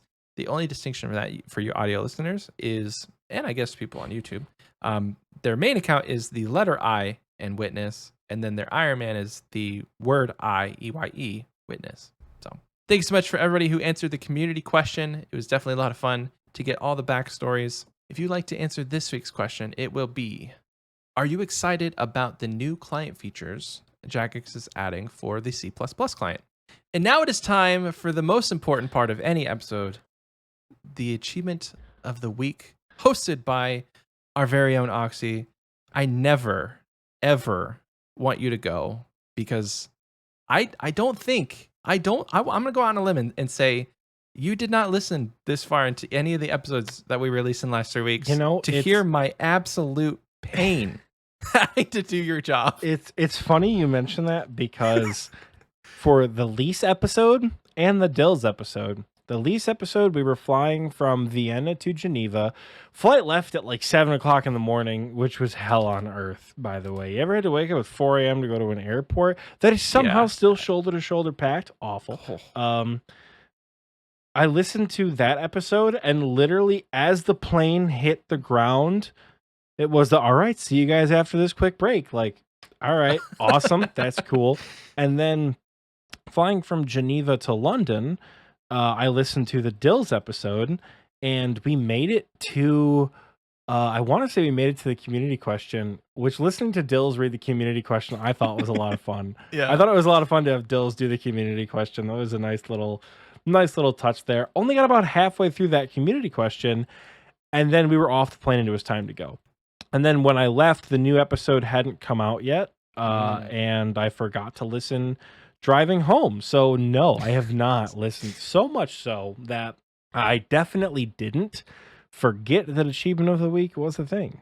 And I definitely didn't have to go into Discord while Michael was still reading the Spotify questions and find the date we have to backlog achievement of the week. Since I didn't have to do that, we do have a good set of achievements here for you guys this week. There's a lot of them. I am not going to go back and read the ones I wasn't here for because that sounds like hell, and I'm so glad Michael took care of that for me. Yay! The man is a king because I don't have to backlog and do it.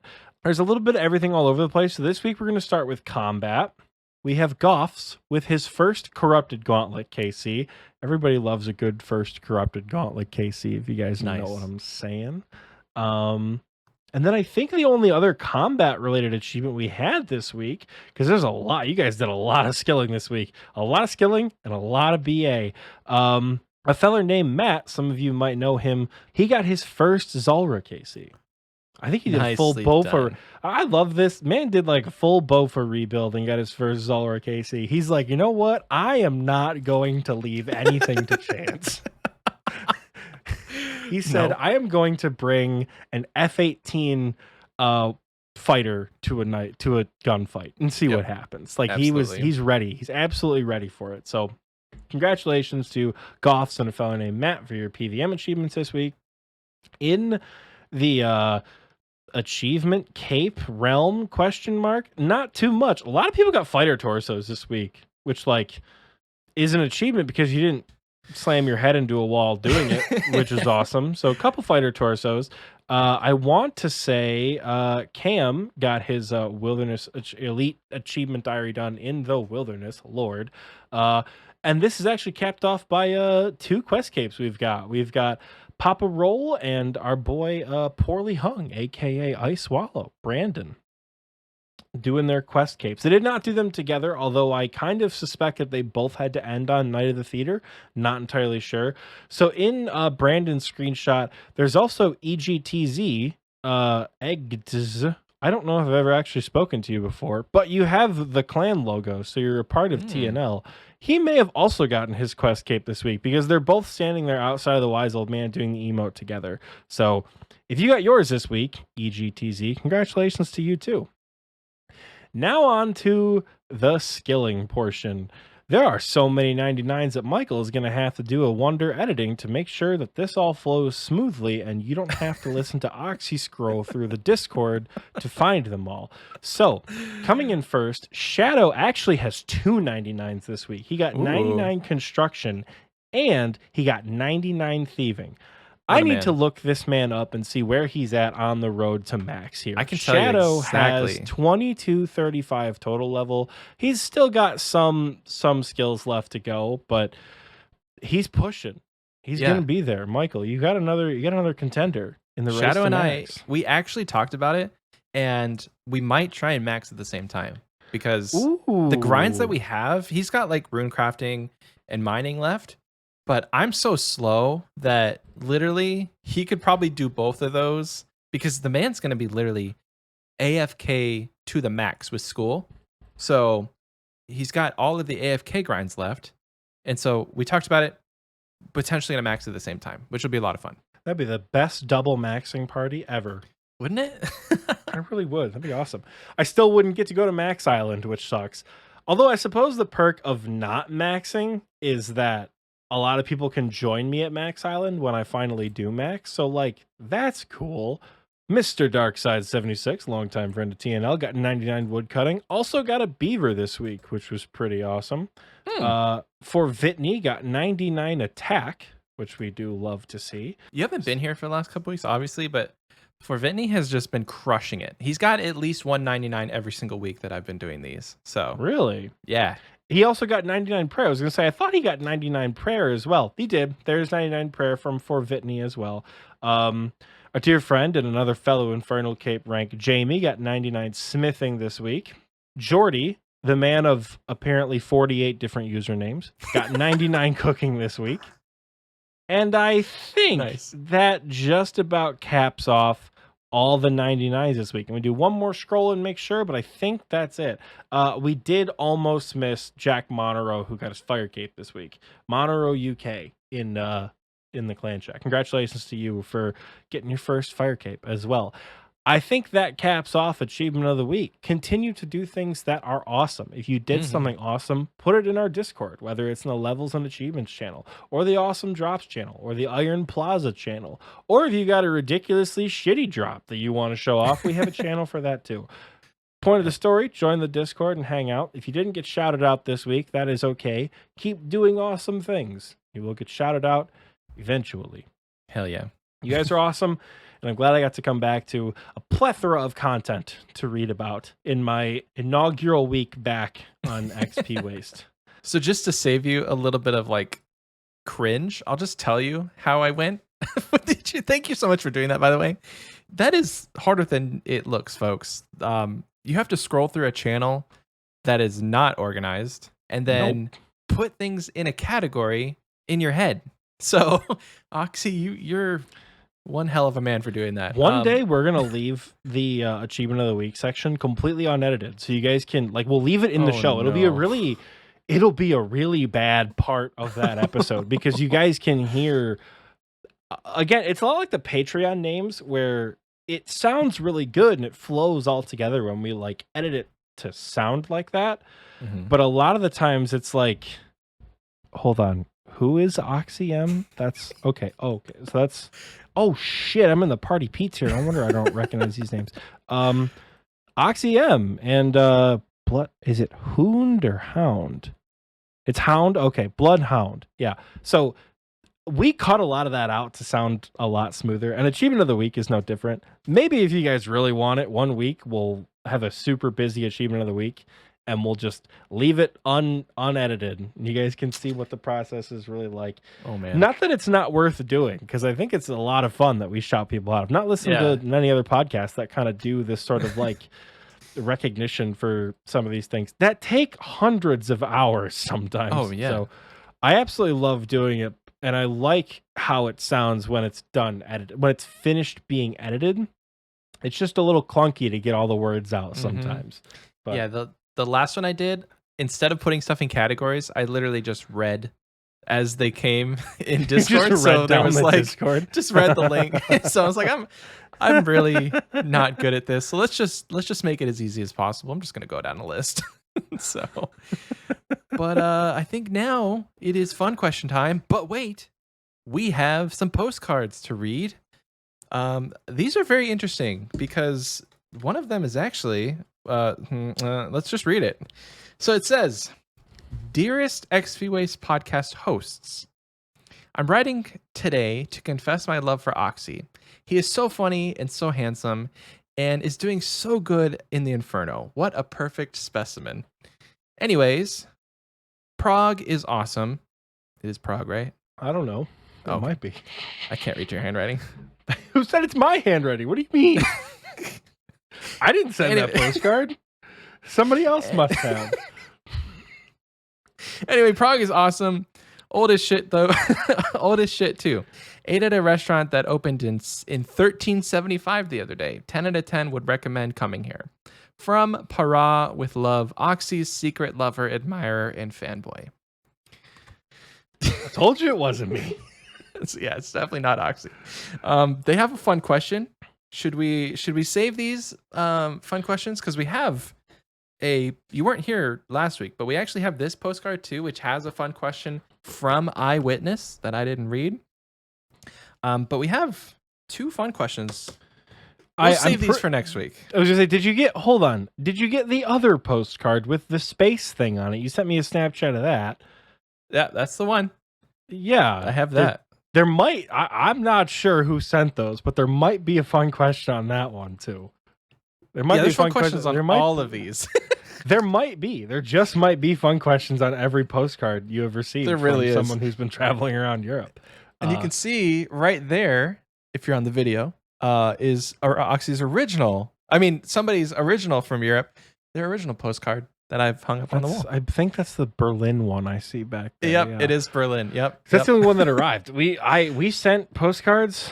So the way we traveled throughout Europe is for the first, I want to say first 12 days, we were doing 60 hours in a country. So it was 3 days in Copenhagen, 3 days in Berlin, 3 days in Prague, Vienna, and Geneva. 3 days across those 3 cities. So every other day for 12 days, we were traveling. And every other day for 12 days, we were finding postcards. And I was sending one to you at the thing, the Xpwaste thing. Because I'm PO like, box. that'll be fun to go check the P.O. box. That'll be a good time. I'm sure Michael Yeah. will plug that here eventually. But by the time we got to London, I was so like physically and mentally exhausted from the trip that it was the last day I forgot to send a postcard. I was like, Aw. oh, yeah, whatever. He'll be fine. So I just didn't send a postcard. There will be no postcard from London. But if Aw. you have 3, there should be 3 more somewhere in the mail. 3 more? There should be 3 more somewhere in the mail, all of which may or may not have fun questions on them. That's awesome. Did you read the space one yet? I haven't read the fun question or the postcard. The postcard. I don't know if you actually read the fun questions on any of them or not. I did read the fun question on this one. I figured so a lot of them I like put fun question in like bold in case you didn't want to read it, you would know where to stop. But, Yeah, right there. Okay. yeah, that's my dog shit handwriting live on the So podcast. Too. I write like a second grader. you said it, not me. So this one is from Oxie, and he said, "Dear Michael and quite possibly Oxie, the LHC located in Geneva." This isn't meme. I'm not memeing right now. I cannot read this.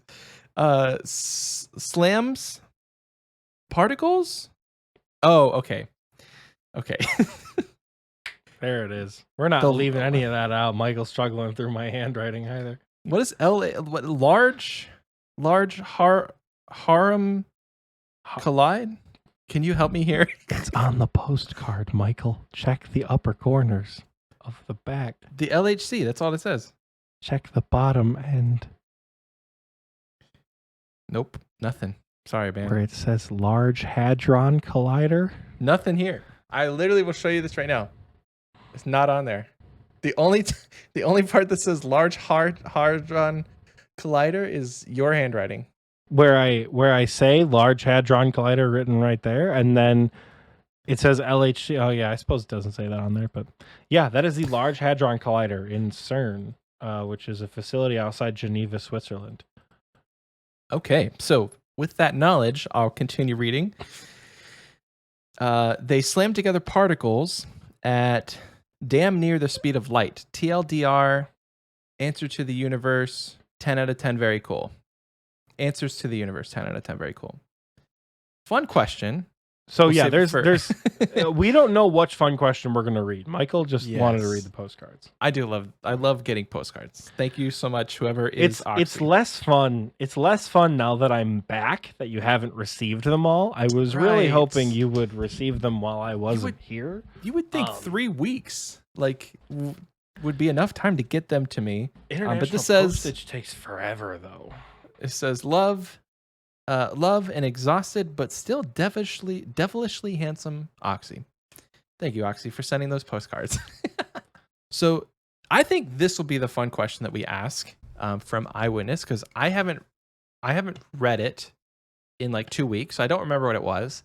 And it's not a fun question that Oxy has already asked. So we'll do those next week, or maybe we'll just post your fun questions in the Discord and let other people answer them. The backlog of fun questions finally exists. I think It there's does. one of the postcards. I say the fun question is not how does Oxy think of all these fun questions when he's not recording. Because like you had nothing but time on your hands to think of. It's not even questions. like I had nothing but time to. We'd wake up at 6 o'clock in the morning. We'd shower. We'd go find breakfast. Sometimes at the hotel. Sometimes somewhere else. And then we would just gallivant around whatever city we were in till like 10:30 at night. So it's not like I had a ton of time on my hands. Things just sort of like popped up every now and again. Mhm. So the fun question from Eyewitness says, if you could design a new Old School RuneScape skill, what would it be? That is a very, very tough question to answer without literal hours of prep. Holy cow. Do you want to go first? Or should I go first? A new skill in Old School RuneScape. Yeah. Yeah. what would that even look like? Man. I can think of a bajillion improvements to existing skills, but like, what could a new skill offer? I don't know. Maybe there could be, and I'm trying to think of like new skills. Like, it'd be so easy to rip dungeoneering from RS3, and that would be one of the funnest additions I'm sure Old School would ever have. But I'm like a trying to think. brand new skill? Because everything that I'm thinking right now is just an improvement. Like I just thought of, you tend to a farm, but we already have farming. But like, I don't know, you plow fields, but you can do that in Hosidius, so it's like it doesn't need to be an entire skill. Maybe there's like the two that I have randomly just literally thought of right now are like a foraging skill where things will randomly appear, like bushes, fallen stumps, weird looking rocks at different locations, and you train your foraging by harvesting them, whatever items they are, and then there would probably also have to be some other training method as well that is repeatable. Like maybe it's a crafting expansion that you process them with, and you get like crafting and foraging XP for them. So like, let's say you find some driftwood on a beach, you can process that into like kindling for fire making, and you use that to get crafting and foraging XP. But like 50% crafting XP, 200% foraging XP, something like that, just to like expand the living world, you know. And then off with what's it called? Off with the idea of like raising a farm, maybe like an animal husbandry skill. Oh, I would love to have player-owned farms. It would be so much fun. Where like you have to improve your relationship. I don't know how you train these skills, but like maybe you improve your relationship with animals to get higher levels to unlock more animals, where like eventually when you get to like 95 animal husbandry, you can like raise dragons and shit. I don't know. It's a good question, but you're right. Wow, this takes a lot more than like 2 seconds to think about, because that is a really good question. Yeah, I've got one. Groundbreaking for Old School. What do you got? I got one that I think would be a lot of fun, and I want to get your opinion. So we have player-owned houses. We have a farming skill, potentially player-owned farms. What if we had player-owned businesses? Like your business skill or your your economy skill. Maybe merchant. That's a better way of saying it. Like you would have NPCs that you can interact with, and maybe you have a stall, and the higher level, the better the stall that you can have, and it's a passive way to make money. Because so you could have it at level 1, you could have like a fish stall or something that you can cook. You stock it with bread, things that you can make with other skills at level 1. So it's kind of like a way to circumvent the Grand Exchange, but it's still a way that you can train that skill and have it interact with other skills, and maybe a good place for Iron Men to interact with the game and get a little bit of money. I don't know, it'd be cool. And like the better the city, like I'm in Arty right now, and that's kind of what sparked it. I'm like, there's a ton of stalls around here, but they're all owned by NPCs. What if there was an instance that you would go into where you can interact with other people's stalls? Maybe you can buy things from them. Again, it's not well thought out because we have that. It's called the Grand Exchange. But there's nothing that says you can't. Yeah, Jake, thanks. Jake in the recording group chat says GE ? Yes, I know it's a GE, but make it a skill, damn it. Maybe it could be something like the higher level you get, the more like crafts or specialties that you can go into. So like, let's say level 1, you can only be a fishmonger, but by level 70, you can do smithing, fishmongering. Maybe you can sell runes that you've created. Maybe at the higher tier, you can sell goods from slayer monsters you've killed. Maybe it's something that works off of your existing skills and skill levels. So, and maybe it is more of like a passive moneymaker than anything else, such that like, as long as you can keep it stocked with some items, or you can do something to, it's got to have some sort of input, right? Yeah. There's got to be some sort of input, whether it's gold, whether it's time, whether it's items that you would use to sell. Like maybe if you were a level 80 smith, with the merchant skill or the business skill, whatever it is, if you put 10 rune plate bodies in, you're good for like a week selling rune items. And maybe it's something you go back and like check that like NPCs purchase it. Right. That's maybe kind of you can not maybe there's escape at that point. maybe there's a way that you can like with a high enough level, you can haggle prices for merchants like you can in a game like Skyrim, where you can, I don't know, that'd be cool. Haggle prices, or like you would get a discount in shops with the higher the level that you have, because you're like your merchant skill you've gained. Yeah, exactly. Or maybe like if it's, you know, maybe it's a weird meta where like the higher merchant skill you have, some places increase prices even more. So maybe it develops a weird meta of like, don't train merchant until you have 200k on like some weird Iron Man shitter account that like once you have that, then like the runes go up from 200 GP to 208 GP or some weird thing like that. That once you have a higher level merchant, the locals are like, oh, this guy's got money, we can charge him more. You know, maybe he's like, renowned for having tons of money. Well, maybe it does both. Maybe like some people make you pay more, and then some people are like, well, you've convinced me, here's 100 GP off. Like, yeah, I don't know, maybe something like that could be you got potential there. I don't know how it would interact with other players without just becoming the Grand Exchange too. I have an answer for that, actually. You would essentially, like with the higher merchant level, you would make things that are untradeable outside of your stall, essentially. Like, it's not just stuff you can go to the GE to buy. Like, you have to be able to have 99 merchant, or whatever we're calling it, and get it from somebody who has that level. Like, for instance, back in the day, if you wanted rune items, you pretty much had to find somebody that had 99 smithing or buy it from the shops that sold it. But not every shop and not every monster, like, it wasn't that readily available. So, like, you know, if you have 99 level, if you're level 99 in this new merchant skill, there's an item that you can only get by somebody who has that high level because it's not tradable outside of their stall. That would be a one way to get it. Or you get untradeable drops from monsters that are only sellable through your stall or through this new skill. That could be cool. Like, add a new drop table, add like a new global merchant drop table for things that like at a certain merchant level you can sell that like maybe they sell for like dog shit on the Grand Exchange. Yeah. So maybe it's one of those like a time investment, cap. like a time investment thing where like some people will sell them for, you know, or they'll sell for like 1 or 2 GP on the GE, but they'll sell for, you know, 25k if left at your merchant stall for a week. You know, like, how you gain XP, would that theoretically just like raise the price? Maybe you gain XP from like just selling your wares. I don't know. Yeah, it's like it's very hard to think of a new skill.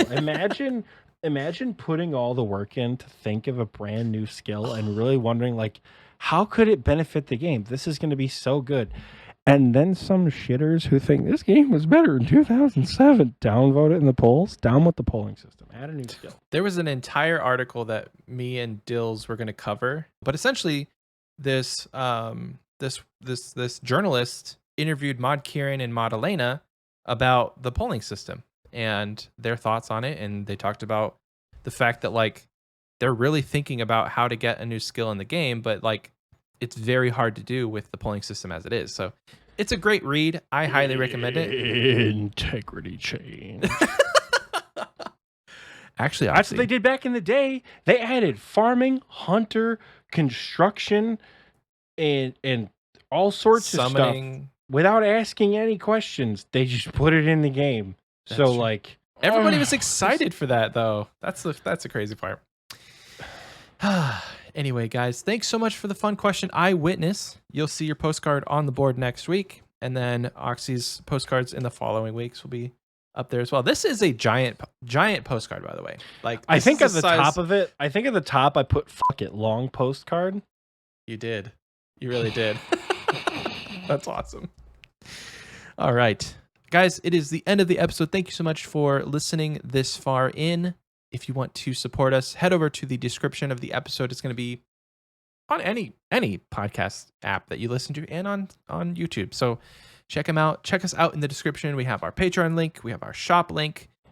I keep saying it every single week, new merch should be there soon. Now that Oxie is back, we can go and actually finalize some people to hire to make new designs for the merch shop. So yeah, Michael texted me. He's like, "How would you feel about finding people on Fiverr to do things with?" And I was out, but not in like, oh, I'm out walking around on the streets. I mean, like, I was at dinner or like about to get on a train or like the most inconvenient time possible. I'm like, we will talk about it when I get home. when you get back. Yep. So Like, he's this is back not now. the time. I am back. We have a lot of things to do. But yeah, So thanks so much for everyone who listened. Again, check us out in the description. If you want to send us a postcard, the address is in the description as well.